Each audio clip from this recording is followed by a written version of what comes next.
ترمذی شریف کی روایت ہے کہ حضرت عمر رضی اللہ تعالیٰ عنہ نے نقل کیا، نبی اسلام نے فرمایا جو شخص بازار سے گزرتے وقت یہ دعا پڑھے اس کو 10 لاکھ نیکیاں ملیں گی، 10 لاکھ گناہ معاف ہوں گے۔ آج 10 لاکھ سن لینا معمولی نظر آتا ہے، اور پتہ تو اس وقت چلے گا کہ جب قیامت کے دن انسان ایک نیکی کی وجہ سے جنت میں جانے سے محروم ہوگا۔ ہم نے دنیا میں دیکھا ہے ایک نمبر زیادہ آنے سے ممتاز پوزیشن مل جاتی ہے، ایک ووٹ زیادہ ہونے سے لوگ ایم پی بن جاتے ہیں، ایک نمبر کم ہونے سے امتحان میں بچہ فیل ہو جاتا ہے، اور ایک ووٹ کم ہونے سے لوگ الیکشن ہار جاتے ہیں۔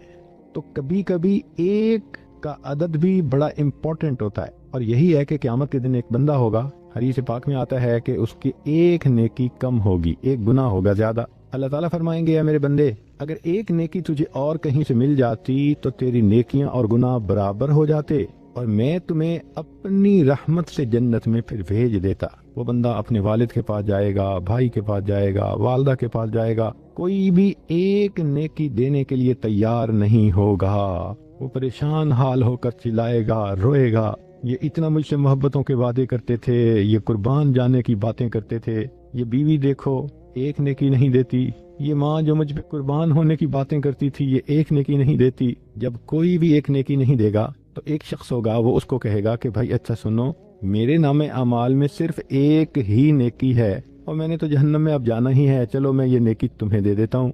جب نیکی اس کو مل جائے گی تو وہ بندہ بڑا خوش ہوگا، آ کے بتائے گا کہ ایک نیکی مجھے فلاں نے دے دی۔ چنانچہ وہ نیکی جب نام اعمال میں ڈالی جائے گی تو گناہ اور نیکی برابر، جنت میں جانے کا فیصلہ۔ فرشتہ اعلان کرے گا کہ ایک آدمی نے اپنی ایک نیکی ایک گناہگار بندے کو دے دی، تو اللہ تعالیٰ پوچھیں گے کون ہے یہ سخی جو اپنی نیکی دوسرے کو دے رہا ہے؟ تو کہا جائے گا اللہ یہ بھی ایک گناہگار بندہ ہے ہی اس کے پاس ایک نیکی، تو اس نے کہا مجھے تو جہنم میں جانا ہی ہے، چلو میری نیکی تم لے لو۔ اللہ فرمائیں گے اگر یہ بندہ ہو کر اتنی سخاوت کر سکتا ہے، میں تو پروردگار ہوں، سب سخیوں سے زیادہ بڑھ کر سخی ہوں، میں نے اس کو بھی جنت میں ڈال دیا اور اس ایک نیکی والے بندے کو بھی اپنی رحمت سے جنت عطا فرمائی۔ تو جب ایک نیکی کی وجہ سے جہنم میں جا رہے ہوں گے کہ نیکی کم ہے یا جنت سے محروم ہو رہے ہوں گے، پھر احساس ہوگا کہ ایک نیکی کی کیا ویلیو ہے۔ آج تو عمر لانو فرماتے ہیں کہ ایک دعا کو پڑھنے سے 10 لاکھ نیکیاں ملتی ہیں، 10 لاکھ گناہ معاف ہوتے ہیں۔ اور وہ کیا دعا ہے؟ لا الہ الا اللہ وحدہ لا شریک لہ، لہ الملک ولہ الحمد یحیی ویمیت وہو حی لا یموت بیدہ الخیر وہو علی کل شیء قدیر۔ اب عورتیں سوچیں گی جی کہ بازار تو ہمارا کام ہی نہیں۔ دیکھیں بعض ضروریات کے لیے عورتوں کو بازار میں جانا پڑتا ہے، جیسے اپنے پرسنل ضرورت کی چیزیں خریدنا، بچوں کی چیزیں خریدنا، تو اپنے والد کے ساتھ، خامن کے ساتھ، بھائی کے ساتھ بسا اوقات ایسی چیزیں لینے کے لیے عورتوں کو جانا پڑتا ہے۔ اور اس میں تو یہ شرط نہیں کہ آپ کسی دکان کے اندر کھڑے ہو کر دعا پڑھیں، صرف بازار سے گزرتے ہوئے۔ بازار کہتے ہیں ایسی جگہ جس کے دونوں طرف دکانیں ہوں، اور یہ تو موقع ہر عورت کو پیش آتا ہے۔ بچیاں اسکول آتے جاتے بازار سے گزرتی ہیں، ان کی مائیں جب لینے آتی ہیں واپس جاتی ہیں پھر بازار سے گزرتی ہیں، چاہے گاڑی میں ہی بیٹھی ہوں بازار سے گزر تو رہی ہیں۔ اس کا مطلب یہ کہ اگر آپ گاڑی پہ ہیں اور بازار سے گزر رہی ہیں تو گاڑی میں بیٹھے بیٹھے بھی یہ دعا پڑھ لیں گی تو 10 لاکھ نیکیاں ملیں گی، 10 لاکھ گناہ معاف ہو جائیں گے۔ اب آپ روزانہ کئی مرتبہ اپنے یہ عمل کر سکتی ہیں۔ آپ سوچیں اگر ڈیلی ہم کئی لاکھ گناہ معاف کروا سکیں تو کتنا فائدہ۔ مگر نبی علیہ الصلوۃ والسلام کی ان تعلیمات کو چونکہ ہم نے سیکھا نہیں، اس لیے ہم اس سے فائدے نہیں اٹھا پا سکتے۔ اب ایک اگلی بات سن لیجئے، تمیم داری رضی اللہ عنہ روایت کرتے ہیں، ترمذی کی روایت ہے، مسند احمد نے بھی اس کو نقل کیا، طبرانی نے بھی نقل کیا کہ نبی علیہ السلام نے فرمایا جو شخص 4 کلمات کو 10 دفعہ پڑھے اس کو 4 کروڑ نیکیاں مل جائیں۔ 4 کلمات کو 10 مرتبہ پڑھنے پر 4 کروڑ نیکیاں۔ کون سا کلمہ ہے؟ اشہد ان لا الہ الا اللہ وحدہ لا شریک لہ الہا واحدا احدا صمدا لم یتخذ صاحبۃ ولا ولدا ولم یکن لہ کفوا احد۔ اب کوئی بھی عورت اگر اس کو یاد کرنا چاہے تو ایک دن میں یاد کر سکتی ہے۔ اس کو 4 مرتبہ پڑھنے پر 4 کروڑ نیکیاں ملتی ہیں۔ اگلی بات سنیے کہ نبی علیہ الصلوۃ والسلام نے ارشاد فرمایا، جابر لانو اس کی روایت کرتے ہیں، شیخ الحدیث رحمۃ اللہ علیہ نے فضائل درود میں بھی اس کو نقل کیا کہ ایک درود شریف ہے، اگر اس کو پڑھا جائے تو اس کا ثواب لکھنے میں فرشتوں کو 1000 دن لگ جاتے ہیں۔ ذرا حدیث پاک کے الفاظ پہ غور کیجئے کہ وہ درود شریف ایک مرتبہ پڑھیں تو فرشتے اس کا ثواب لکھتے لکھتے 1000 دن لگا دیتے ہیں۔ اللہم رب محمد صلی علی محمد وعلی آل محمد وجز محمدا صلی اللہ علیہ وسلم ما هو اہلہ۔ ایک اور حدیث مبارکہ ہے کہ ایک ایسا کلمہ ہے، عبداللہ ابن مبارک رحمت اللہ علیہ کی روایت ہے، وہ فرماتے ہیں کہ اگر اس کو پڑھ لیا جائے تو اتنا ثواب کہ فرشتوں کے لیے ثواب کا لکھنا بھی بوجھ بن جاتا ہے، مشکل ہوتی ہے، وہ فرشتوں کو بھی تھکا دیتا ہے۔ ہمیں اس کا تجربہ ہوا، ایک مشین کہلاتی ہے پلاٹر، اس کے اوپر بلڈنگ کی ڈرائنگ بناتے ہیں۔ چنانچہ ہم نے ایک مرتبہ ڈرائنگ بنوانی تھی، وہ کافی بڑی ڈرائنگ تھی، بڑی ڈیٹیلز تھیں۔ ہم نے جب پلاٹر کا بٹن آن کیا تو اللہ کی شان کے کمانڈ دینے کے بعد 9 گھنٹے تک وہ پلاٹر مستقل چلتا رہا، تب جا کر ڈرائنگ مکمل ہوئی۔ اب اس 9 گھنٹے میں ہم نے کھانا بھی کھایا، نمازیں بھی پڑھی، چائے بھی پی، باتیں بھی کی، جب آتے پلاٹر چل رہا ہے، جب آتے پلاٹر چل رہا ہے۔ تو میرے ساتھی کہنے لگے کہ حضرت 9 گھنٹے سے نان سٹاپ یہ پلاٹر چل رہا ہے، اس نے تو ہمیں تھکا دیا۔ میں نے کہا آپ کو تھکا دیا اور مجھے ایک مضمون اس نے سمجھا دیا۔ کہنے لگا کون سا؟ میں نے کہا کہ نبی علیہ الصلوۃ والسلام کی حدیث ہے، عبداللہ ابن مروان نے فرمایا کہ جو شخص یہ کلمہ پڑھے تو اس کا ثواب اتنا زیادہ کہ فرشتے لکھتے لکھتے تھک جاتے ہیں۔ اور وہ فکرہ کیا ہے؟ یا ربی لک الحمد کما ینبغی لجلال وجہک وعظیم سلطانک۔ اتنا چھوٹا سا فکرہ ہے، یا ربی لک الحمد کما ینبغی لجلال وجہک وعظیم سلطانک۔ اب یہ جو اعمال تھے 4-5، یہ تو وہ اعمال تھے کہ جن کے کرنے پر بہت نیکیاں ملتی ہیں۔ اس جیسے اور بھی احادیث آپ ڈھونڈ سکتی ہیں احادیث کی کتابوں میں، ہم نے تو نمونے کے طور پہ چند احادیث پیش کر دیں۔ اب کبھی کبھی ذہن کے اندر یہ ہوتا ہے کہ میں لوگوں سے دعا کرواؤں، چنانچہ کوئی ماں باپ سے دعا کرواتا ہے، کوئی پیر استاد سے دعا کرواتا ہے، کوئی بڑوں سے دعا کرواتا ہے، دعائیں لے کے ہمیں خوشی ہوتی ہے، اور یہ واقعی اچھی عادت بھی ہے کہ انسان دعاؤں کے لیے کسی کو کہے، اور اگر کسی کو کسی ولی کی دعائیں ملیں تو سبحان اللہ، اور اگر کسی معصوم کی دعائیں ملیں تو وہ تو اور بھی زیادہ اعلیٰ بات ہے۔ اور پھر توجہ سے سنیں کہ ایک آیت ہے، 3 آیتیں ہیں۔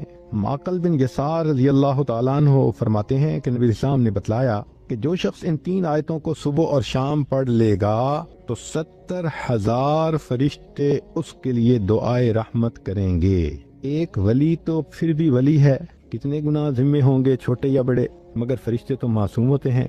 فرشتے اس بندے کے لیے صبح و شام دعا کرتے ہیں۔ تو حدیث پاک میں ہے کہ جو شخص صبح کو 3 آیات پڑھے تو شام تک فرشتے 70,000 فرشتے رحمت کی دعا پڑھتے ہیں، اور اگر شام کو پڑھے تو صبح تک 70,000 فرشتے دعائے رحمت کرتے ہیں، اور اگر اسی دن اس کا وہ فوت ہو جائے تو اللہ تعالیٰ اس کو شہادت کا رتبہ عطا فرماتے ہیں۔ اب یہ 3 آیتیں سن لیجئے۔ هو اللہ الذی لا الہ الا هو عالم الغیب والشہادۃ هو الرحمن الرحیم۔ پہلی آیت، هو اللہ الذی لا الہ الا هو الملک القدوس السلام المؤمن المہیمن العزیز الجبار المتکبر سبحان اللہ عما یشرکون۔ یہ دوسری آیت۔ تیسری آیت، هو اللہ الخالق البارئ المصور له الاسماء الحسنى یسبح له ما فی السماوات والارض وهو العزیز الحکیم۔ یہ 3 آیتیں جو بندہ صبح پڑھے تو شام تک 70,000 فرشتے اس کے لیے رحمت کی دعا کرتے ہیں، اور اگر اس دن میں فوت ہو جائے تو شہیدوں میں اس کا نام شمار کر لیا جائے گا۔ ہمیں تو چاہیے کہ ہم اس عمل کو جزو زندگی بنا لیں۔ 3 آیتوں کو پڑھنا کون سا مشکل کام ہے، اور دیکھیے اجر کتنا بڑا مل رہا ہے۔ تو بچیاں، عورتیں کوشش کریں کہ ان آیتوں کو روزانہ پڑھ کے فرشتوں کو اپنے لیے دعا پہ لگائے رکھیں۔ دل کی یہ چاہت ہو کہ بس ہر وقت فرشتے میرے لیے رحمت کی دعائیں کرتے رہیں، میں ان کی رحمت کی دعاؤں میں رہوں۔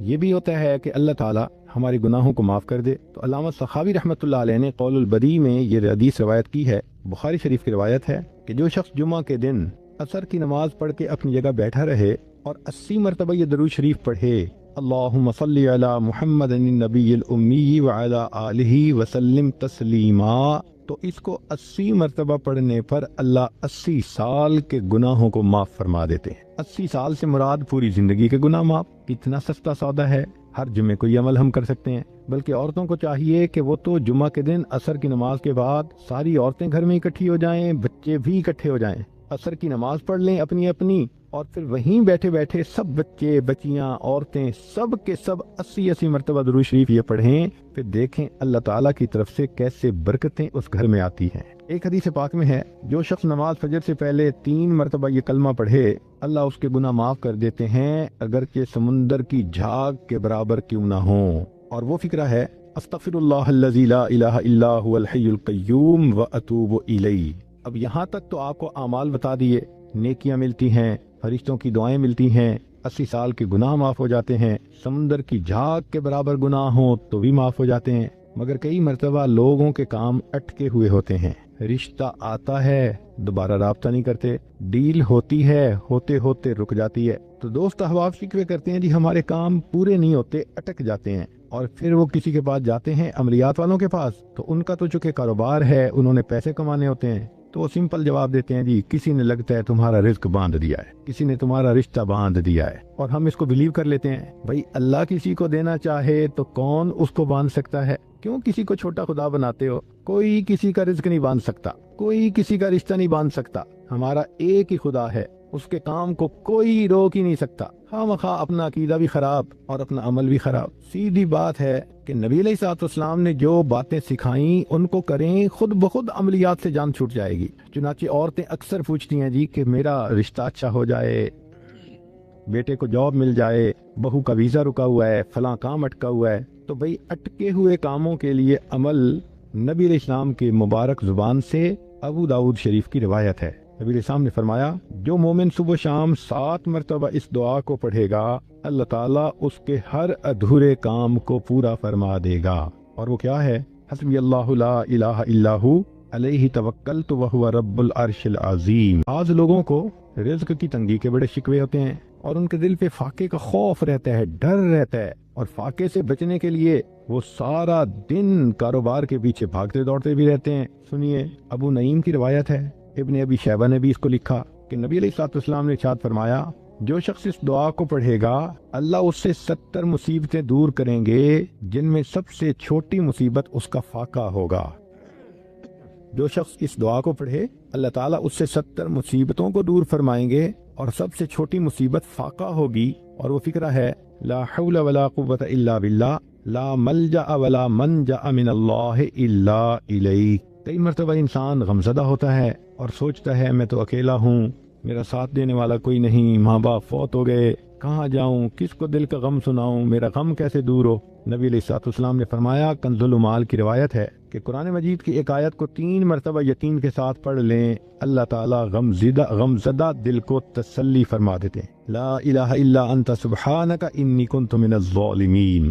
کتنی مختصر سی آیت ہے اور اکثر بچیوں کو یاد بھی ہوتی ہے۔ اس آیت کو 3 مرتبہ پڑھنے پر اللہ تعالیٰ انسان کی سیڈنس ختم کر دیتے ہیں، غم ختم کر دیتے ہیں، دل کو خوشی عطا فرما دیتے ہیں۔ کئی لوگوں کو دیکھا کہ بیمار ہوتے ہیں، کبھی ہسپتال کا چکر، کبھی ڈاکٹر کے پیچھے، تو نبی علیہ الصلوۃ والسلام نے ایک حدیث پاک میں فرمایا، اس حدیث کو مسند احمد نے روایت کیا اور طبرانی نے روایت کیا، کہ جو شخص فجر کے بعد 3 مرتبہ یہ دعا پڑھ لے اللہ 4 مرضوں سے اس کو نجات عطا فرما دیتے۔ امید ہے کہ مستورات توجہ سے یہ بات سنیں گی اور اس کی اہمیت کو ذرا سمجھیں گی کہ جو شخص فجر کے بعد 3 مرتبہ یہ آیت پڑھ لے تو اللہ تعالیٰ اس کو 4 بڑے بڑے مرضوں سے بچائیں گے۔ نمبر 1، پاگل پن۔ اگر کوئی آدمی مینٹلی ان بیلنسڈ ہو، ریٹارڈڈ ہو، یا جس بندے کو چیزیں بھول جاتی ہوں یا چیزیں یاد نہ رہتی ہوں، ذہن سے متعلقہ جو بیماریاں ہیں وہ اسی پاگل پن کے زمرے میں آئیں گی، یا کسی کو مرگی کی بیماری ہوتی ہے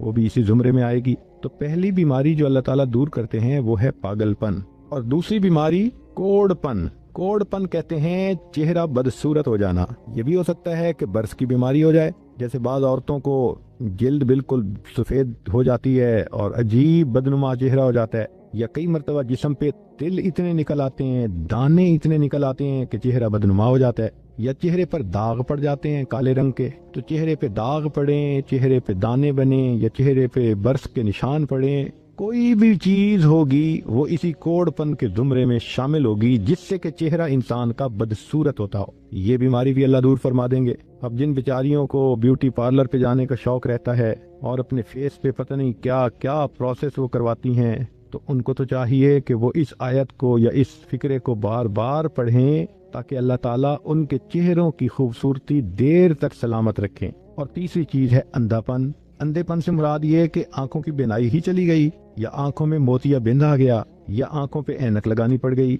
یہ سب ایک ہی بیماری کی تفصیلات ہیں۔ تو جن کی نظر کمزور وہ بھی پڑھ سکتی ہیں، یا جن کو لینز لگانے پڑتے ہیں کنٹیکٹ لینز سے ہی یا کوئی اور، اس مصیبت سے بھی جان چھوٹ گئی۔ اور جن کی بینائی چلی گئی اللہ ان کے لیے بھی آسانیاں فرما دیتے ہیں۔ تو پاگل پن کی بیماری ختم، کوڑ پن کی بیماری ختم، اندھے پن کی بیماری ختم، اور چوتھا فرمایا فالج کی بیماری ختم۔ فالج ایک تو ہوتا ہے کہ انسان کا ہاتھ یا پاؤں کام ہی نہ کریں، اور ایک یہ بھی ہوتا ہے کہ اتنی ویکنس کہ عورت کہتی ہے مجھ سے تو کھڑا ہی نہیں ہوا جاتا، میرے پاؤں سن ہو جاتے ہیں، میرے ہاتھ سن ہو جاتے ہیں۔ یہ ساری چیزیں کمزوری اور فالج کی ابتدائی سٹیجز ہیں۔ تو یہ سب چیزیں ٹھیک ہو جاتی ہیں۔ اب بتائیں کہ اتنی بڑی بڑی بیماریوں سے جس بندے کو بچنے کی خوشخبری مل رہی ہو تو وہ تو پھر اس عمل کو کیے بغیر رہ ہی نہیں سکتا۔ اور یہ عمل دیکھو چھوٹا کتنا ہے، وہ جو فکرہ فرمایا حدیث میں وہ ہے سبحان اللہ العظیم و بحمدہ ولا حول ولا قوت الا باللہ۔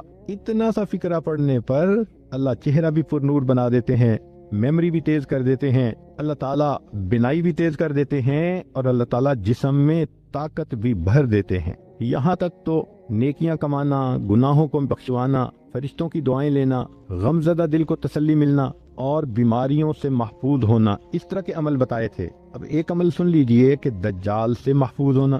دجال ایک تو بڑا ہوگا نا، جس کو دجال اکبر کہتے ہیں، جو آئے گا اور بندے اس کے پیچھے لگ کر اپنا ایمان خراب کر لیں گے، جو امام مہدی کے آنے پر اور عیسیٰ علیہ السلام کے آنے پر ظاہر ہوگا، ان کے آنے سے پہلے ظاہر ہوگا، اور عیسیٰ علیہ السلام اس کو لد کے مقام پر قتل کر دیں گے۔ اس فتنے سے نبی علیہ السلام بچنے کی دعائیں فرماتے تھے، صحابہ بھی بہت ڈرتے تھے اس فتنے سے۔ تو انسان کا دل چاہتا ہے کہ دجال سے محفوظ ہوں۔ حدیث پاک میں ہے جو شخص جمعہ کے دن سورہ کہف پڑھے تو جمعہ سے جمعہ تک اس کے گناہ معاف، اور اگر وہ روزانہ پہلی 10 اور آخری 10 آیتیں پڑھ لے اللہ اس کو دجال سے محفوظ فرمائیں گے۔ تو اس عمل کو کرنے سے ایک تو دجال سے محفوظ ہو گئے، اور دوسری بات اور بھی سن لیجئے کہ دجال دجل سے بنا۔ دجل کا مطلب ہوتا ہے فریب دینا، دھوکہ دینا، اور بچیوں عورتوں کو انسان کی شکل میں بھی کئی دفعہ دجال مل جاتے ہیں۔ وہ ان کی عزتیں لوٹتے ہیں، بہانے بنا بنا کے دھوکے دیتے ہیں، ان کو بیٹرے کرتے ہیں۔ تو اس عمل کے کرنے سے عورت بچی ایسے دجالوں سے بھی محفوظ رہے گی۔ کئی مرتبہ دل میں یہ خواہش ہوتی ہے کہ بس ہماری تو روح نکلے اور ہم جنت پہنچیں۔ نبی علیہ الصلوۃ والسلام نے اس کا بھی عمل بتا دیا، چنانچہ فرمایا کہ جو شخص ہر نماز کے بعد آیت الکرسی پڑھتا ہے اس کو جنت میں جانے سے صرف موت نے روکا ہوا ہے، جیسے ہی موت آئے گی اللہ اس کو جنت پہنچا دیں گے۔ اور آیت الکرسی تو اکثر عورتوں کو یاد ہی ہوتی ہے، تو ہر نماز کے بعد اس کو پڑھنے کی عادت بنا لیجئے۔ کبھی دل کی یہ تمنا ہوتی ہے کہ ہماری ہر دعا قبول ہو، جو دعا مانگے وہ قبول ہو جائے۔ تو مجموع الزوائد میں اور جامع الصغیر میں اس حدیث مبارکہ کو روایت کیا گیا۔ عبادہ ابن صامت اللہ عنہ فرماتے ہیں کہ جو شخص 27 مرتبہ یہ دعا پڑھے اللہم اغفر لی وللمؤمنین والمؤمنات والمسلمین والمسلمات، تو ایک روایت میں ہے کہ جتنے دنیا میں ایمان والے مرد اور عورتیں ہوں گی ان کی تعداد کے برابر اس کو نیکیاں ملیں گی۔ اب دیکھو ٹریلینز میں ہوں گے لوگ، ہر ایمان والے مرد اور عورت کے برابر نیکی، سبحان اللہ کتنا بڑا اجر، اور اس کو 27 مرتبہ پڑھنا ہے۔ اور دوسری روایت ہے کہ جو شخص اس کو 27 مرتبہ روزانہ پڑھے گا اللہ تعالیٰ اس کو مستجاب الدعوات لوگوں میں شامل فرمائیں گے، یعنی اللہ تعالیٰ اس کو وہ درجہ دیں گے کہ اس کی دعائیں ضرور قبول ہوں گی اللہ کے ہاں۔ سبحان اللہ۔ کئی عورتوں کو دیکھا چاہتی ہیں کہ جی ہم تو عورتیں ہیں، گھر میں رہتی ہیں، بڑی تمنا ہے ہمیں شہادت کا رتبہ ملے۔ تو بخاری شریف کی روایت ہے اور اس کو امام ترمذی نے بھی بیان کیا، بریدہ رضی اللہ عنہ کہتے ہیں کہ جو شخص صبح کو یہ دعا 1 مرتبہ پڑھے اسی دن مرا تو شہید، اور رات کو پڑھے اس رات میں فوت ہوا تو اللہ تعالیٰ اس کا نام شہیدوں کی فہرست میں شامل فرمائیں گے۔ وہ ہے سید الاستغفار، اللہم انت ربی لا الہ الا انت خلقتنی وانا عبدک وانا علی عہدک ووعدک ما استطعت اعوذ بک من شر ما صنعت ابوء بنعمتک علی وابوء بذنبی فاغفر لی فإنہ لا یغفر الذنوب الا انت۔ 1 مرتبہ دن میں پڑھ لیں، اگر دن میں موت آ گئی تو شہید۔ 1 مرتبہ رات میں پڑھ لیں، اگر اس رات میں موت آ گئی تو بھی شہادت کا رتبہ نصیب ہوگا۔ ابو داؤد شریف کی روایت ہے کہ جو شخص فجر اور مغرب کے بعد 7 مرتبہ یہ دعا پڑھ لے، اگر اسی دن موت آ گئی تو اللہ جہنم سے نجات کا پروانہ عطا فرمائیں گے، اور وہ ہے اللہم اجرنی من النار۔ اب بتائیں کہ یہ کتنا چھوٹا سا عمل ہے، صبح و شام اس کو 7 مرتبہ پڑھنے پر جہنم سے بچنے کا پروانہ مل جاتا ہے۔ سبحان اللہ۔ نبی علیہ الصلوۃ والسلام نے ارشاد فرمایا کہ 2 آیتیں ہیں جو شخص عشاء کے بعد پڑھے گا اس کو تہجد کے قائم مقام ثواب عطا کیا جائے گا، یعنی ان 2 آیتوں کے پڑھنے پر اللہ تعالیٰ اس کو ایسا ثواب دیں گے جیسے کہ اس نے تہجد کی نماز پڑھی ہے، اور وہ سورہ بقرہ کی آخری 2 آیتیں ہیں۔ حضرت علی رضی اللہ عنہ فرماتے تھے کہ کوئی عقل مند شخص ان 2 آیتوں کو پڑھے بغیر سو نہیں سکتا۔ ہم اگر پڑھے بغیر سوتے رہے تو علی رضی اللہ عنہ کے نزدیک تو ہم بے عقل انسان ہیں۔ اتنے بڑے بڑے اجر ملتے ہیں اور زندگیوں کے دن گزرتے چلے جا رہے ہیں، ہمیں اس کا احساس ہی نہیں کہ ہم یہ فائدے اٹھا لیتے۔ یہ تو دریا کے کنارے پہ پیاسے کی مثال ہے کہ یہ خزانے اللہ کے حبیب نے ہمیں عطا کر دیے، کیونکہ ہم علماء کی صحبت میں بیٹھتے نہیں، سیکھتے نہیں، ہمیں ان اعمال کا پتہ ہی نہیں ہے اور اپنی زندگی کا وقت ضائع کرتے جا رہے ہیں۔ اب بات کو سمیٹتے ہیں، ان تمام اعمال سے کرنے پہ بیماریاں دور، غم دور، دل کا حزن دور، دل کو تسلی مل گئی، دعائیں قبول ہو گئیں، عبادتیں ہو گئیں، ثواب مل گئے۔ ایک آخری چیز دل میں ہوتی ہے کہ ہمیں قیامت کے دن نبی علیہ السلام کی شفاعت نصیب ہو، تو اس کا بھی عمل سن لیجئے۔ مجموع الزوائد کی روایت ہے اور ابو درداء رضی اللہ عنہ نے اس کو روایت کیا حدیث مبارکہ کو، کہ نبی علیہ السلام نے فرمایا جو شخص صبح و شام 10 مرتبہ مجھ پر درود شریف پڑھنے کی عادت بنائے گا، اللہ تعالیٰ اس کو قیامت کے دن میری شفاعت عطا فرمائیں گے۔ اب 10 دفعہ درود شریف پڑھنا کون سا مشکل کام ہے صبح و شام؟ عورتیں مصلی پہ بیٹھ کے نہیں پڑھ سکتی تو کچن میں کوکنگ کرنے کے درمیان پڑھ لیا کریں۔ ہاتھ سے تو نہیں پڑھنا ہوتا، زبان سے پڑھنا ہوتا ہے، اور کوکنگ ہاتھوں سے کرنی ہوتی ہے۔ اور یہ آیتیں اگر یاد کر لیں، احادیث یاد کر لیں، دعائیں یاد کر لیں، تو یہ تو کوئی ڈرائیونگ کی حالت میں بھی پڑھ سکتی ہیں، کوئی کوکنگ کی حالت میں پڑھ سکتی ہے، کسی کو فرصت ہے تو وہ گھر مصلی پہ بیٹھ کے پڑھ سکتی ہے۔ مگر ان تمام کو پڑھ کر ان کے اجر کو حاصل کر لیں، گناہوں کو بخشوا لیں، اور یہ عمل جو آخر پہ بتایا کہ جس کے کرنے پر نبی علیہ السلام کی شفاعت نصیب ہوتی ہے، اب اس کے بعد تو پھر اور کوئی تمنا پیچھے رہتی ہی نہیں۔ جس کو نبی علیہ السلام کی شفاعت نصیب ہو گئی، اس سے بڑی خوش نصیبی اور کیا ہوتی ہے۔ لیکن ایک عمل اور بھی ہے، آپ حیران ہوں گی کہ نبی علیہ السلام کی شفاعت ملنے کے بعد پھر کون سا عمل رہ گیا پیچھے۔ مزہ تو ہے کہ آپ کے ذمہ لگائیں کہ اس کو حدیثوں سے ڈھونڈو، پھر آپ کو سمجھ لگ جائے گی کہ اس کو ڈھونڈنا بھی کتنا کام ہے۔ لیکن چلیں، آپ دور قریب سے چل کے یہاں آ گئی ہیں، اور عورت جب آتی ہے تو دنیا دار لوگ بھی اس کا اکرام اور احترام کرتے ہیں، لہٰذا ہم بھی آپ کا احترام کرتے ہیں اور آپ کو وہ عمل بتا دیتے ہیں۔ سنیے اور دل کے کانوں سے سنیے۔ نبی علیہ الصلوۃ والسلام کی یہ حدیث مبارکہ ہے جس کو منذر رضی اللہ عنہ نے روایت کیا، یہ صحابی ہیں، اور یہ حدیث مبارکہ طبرانی شریف میں بھی ہے، مجموع الزوائد میں بھی۔ ایک دعا ہے، رضیت باللہ ربا وبالاسلام دینا وبمحمد نبیا۔ اس کو یاد کر لیں اور اس کو صبح کے وقت، فجر کے وقت 3 مرتبہ پڑھ لیا کریں۔ اس پر اجر کیا ملے گا؟ سبحان اللہ، حدیث کو پڑھ کے دل باغ باغ ہو جاتا ہے، دل خوش ہو جاتا ہے، اور جی چاہتا ہے کہ زندگی کے آخری دن تک ہم اس عمل کو کرتے رہیں، کبھی چھوڑیں گے نہیں۔ کیا اجر ملا؟ منذر اللہ عنہ فرماتے ہیں